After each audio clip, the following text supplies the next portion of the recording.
Zion റിലേറ്റീവ്സിൻ്റെ പുതിയൊരു വീഡിയോയിലേക്ക് എല്ലാവർക്കും സ്നേഹപൂർവ്വം സ്വാഗതം. അതെ, നിങ്ങൾക്ക് ഈ ആനയറ കിംസ് ഹോസ്പിറ്റലിന് അടുത്ത് വീട് വാങ്ങാൻ ആഗ്രഹമുണ്ടോ? പോട്ടെ, നിങ്ങൾക്ക് ലുലു മോളിൻ്റെ അടുത്ത് വീട് വേണമെന്ന് ആഗ്രഹമുണ്ടോ? അതും അല്ലെങ്കിൽ എയർപോർട്ടിനടുത്ത് എല്ലാം ഒന്നിച്ച് വരുന്ന ഒരു സ്പോട്ടിലാണ് ഞാനിപ്പോൾ നിൽക്കുന്നത്. നമ്മുടെ ആനയറ കിംസ് ഹോസ്പിറ്റൽ അതിന് തൊട്ടടുത്തായിട്ടാണ് ഈ ഒരു വീട് സ്ഥിതി ചെയ്യുന്നത്. 1950 സ്ക്വയർ ഫീറ്റിൽ 6 സെൻറ്റിൽ 4 BHK ആണ് ഇതിനകത്ത് പണി കഴിപ്പിച്ചിട്ടുള്ളത്. അപ്പോൾ അത്രയും ബ്യൂട്ടിഫുൾ ആയിട്ടുള്ളൊരു വീടാണ് ഇപ്പോൾ നമുക്ക് വിൽപ്പനയ്ക്കായിട്ട് എത്തിയിട്ടുള്ളത്.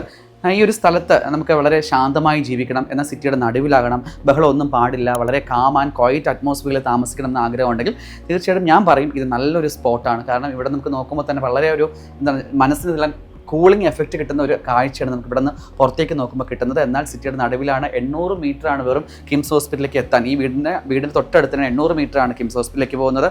അതുപോലെ തന്നെ നമ്മുടെ ലുലു മോളിലേക്ക് പോകാൻ ഏകദേശം 1.5 അല്ലെങ്കിൽ 1 കിലോമീറ്ററേ ഉള്ളൂ നമുക്ക് ലുലു മോളിലേക്ക് പോകാൻ. അതല്ല, നമുക്ക് എയർപോർട്ടിലാണ് പോകണമെങ്കിൽ ഏകദേശം ഒരു 3 കിലോമീറ്ററാണ് ഇവിടുന്ന് എയർപോർട്ടിലേക്കുള്ള ദൂരം എന്ന് പറയുന്നത്.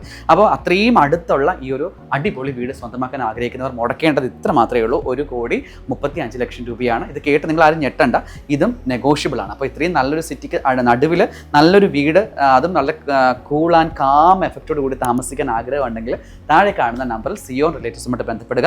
ഞങ്ങളുടെ പുതിയ വീഡിയോസും അതുപോലെ തന്നെ പുതിയ കാര്യങ്ങളൊക്കെ ഞങ്ങൾ അപ്ലോഡ് ചെയ്യാറുണ്ട്. ഞങ്ങളുടെ യൂട്യൂബിലും ഇൻസ്റ്റാഗ്രാമിലും ഫേസ്ബുക്കിലും ഒക്കെ പോയി ലൈക്ക് ചെയ്യുക, കമൻറ്റ് ചെയ്യുക, സബ്സ്ക്രൈബ് ചെയ്യുക. ഓക്കെ, അപ്പോൾ പുതിയൊരു വീടും പുതിയ വിശേഷങ്ങളോട്ട് വീണ്ടും കാണാം. അതുവരേക്കും എല്ലാ കൂട്ടുകാർക്കും നന്ദി, നമസ്കാരം.